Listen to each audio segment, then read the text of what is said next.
Welcome to the podcast of Educators Without Borders. Today we have Dr. Husna Ahmad.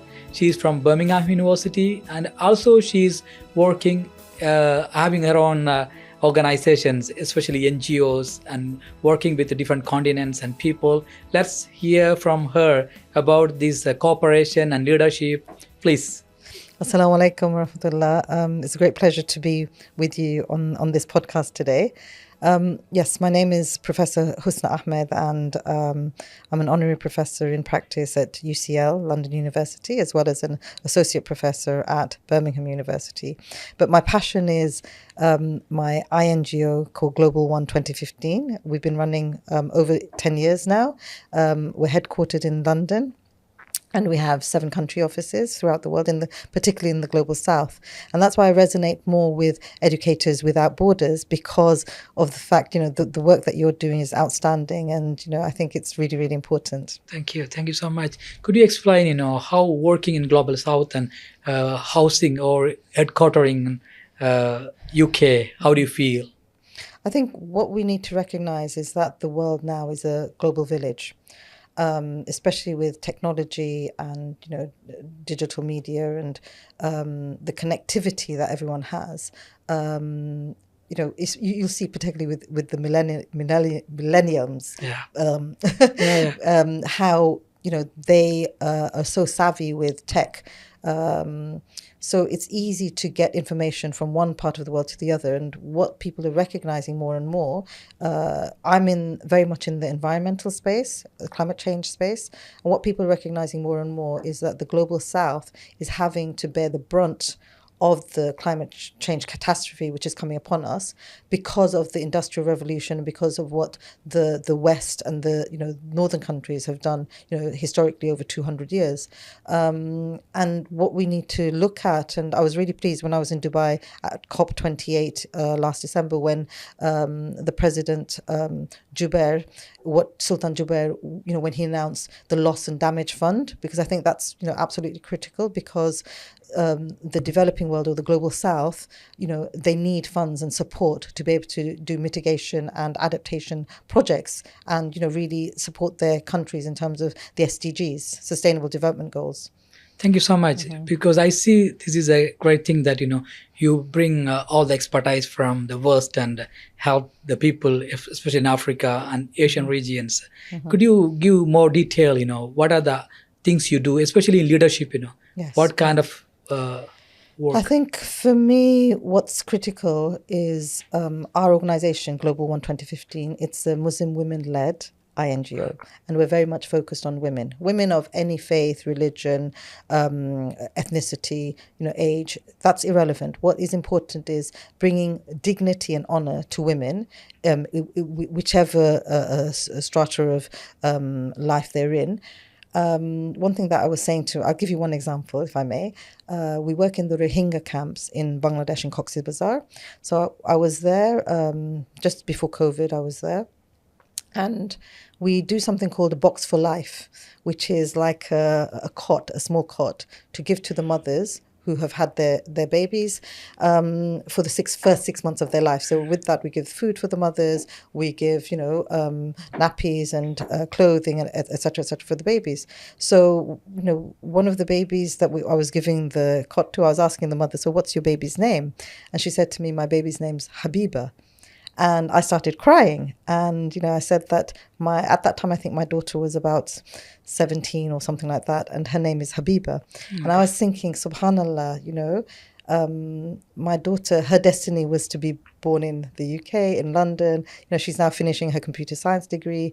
And this baby is born as a refugee. So it could easily have been my child. It could have easily been me in that position. So, we have a duty to help our sisters globally, wherever they are, to rise up and give them a better livelihood, a better chance and a better opportunity for their children and themselves, for the future. I think it's my duty, your duty. Sure. And I think your organization is obviously definitely doing something. Resonate with us. I really ask, because you have been doing this work, how do you feel, or what's your suggestion on the leadership, what kind of things has to be provided? Okay, I think for me, the 3 key things I think are important is collaboration and partnership. access and overcoming barriers. So it could be access in terms of opportunities, it could be funding opportunities, giving women a voice, amplifying the voice of women. And the third thing, I think, for me, which is really critical, is role models. So a lot of the things I do is advocacy, and I feel that, having a woman, a hijabi woman, a woman of color, a woman from the global south, these sort of things are critical, because then the young ones will see that, oh, this person is doing it. That means I can do that. So it's like inspiration and aspirational as well. Yeah, because you're working closely with the UK government, and also you have different offices, in Africa and Asia. Yes. So how do you cater normally these things? Do you have any official funding, or Yes, we apply for funding. We also have partnerships. That's why I was talking about the importance of partnership and collaboration.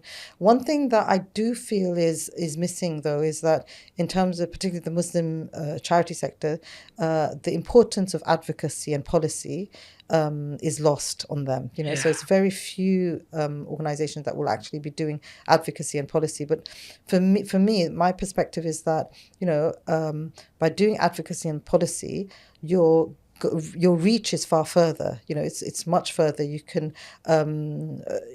if you have a policy that's in a government or within the UN, because I work a lot with the United Nations, being able to have impact on policy is critical, because then that will trickle down to a much wider audience, and in terms of charities or NGOs, it really does spread, and then it will have impact. So I think one example I can give you is, for the past 10 years, I've been working in the United Nations sort of space in different platforms, and also with the World Bank.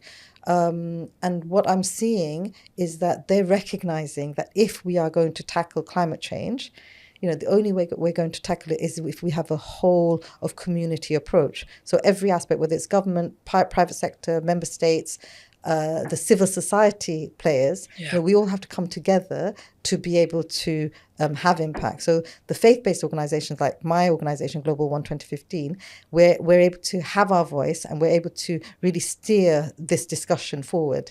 That's great. Let's come to the education, because it's Educated Without Borders. Yes. So what are the necessities you see in these areas you work in education, where need more focus in case of secondary education or primary education? I think what we need to understand is that, women are the ones who are the prime caregivers for their child.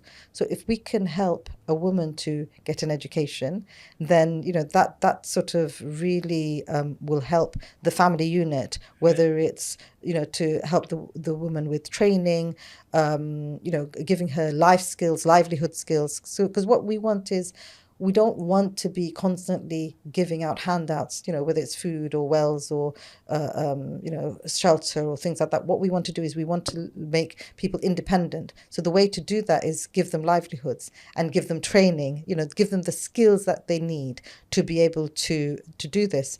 And the other thing that, we've identified is that we want to use faith as a tool to mobilize communities, to have shared values and really, build their nations and their communities. So, people think that, oh, I can't do this. But if they feel that from their faith, it's a duty for them. Like, we believe that we're stewards of this planet. So we have a duty to save this planet and protect this planet. So if we have that, then we get inspired because of the fact that, we feel this is our religious duty, and we get that dignity. So I'll give you an example. In Kenya, we produced a toolkit called Islamic Farming Toolkit. And that went back to the 8th to the 12th century, when there was the Islamic agricultural revolution, or, Renaissance. And so I took a lot of the information from that time and, developed this toolkit, which is basically theology combined with organic practices, And in Kenya, we gave the training through the imam from the theological side, and then the practical side, to people who are farmers, but they're pastoral farmers. So they don't like to be stationary in one place. They were just moving through the country. And what we found was the way that these farmers were inspired because they felt they're doing something which is, blessed by Allah and, part of their faith. Yeah, part of the faith. It was incredible, it was like a game changer. Yeah, that's a good idea, because now COP and all of the international meetings, even G20, they have faith meetings, and also maybe you are part of that. Yes. COPs and all. Yes. Okay. Thank you so much for joining us, especially giving this kind of information and your experience. Hope we'll have more opportunities in future. Thank you. Inshallah. Okay. Jazakumullah. Assalamu alaikum.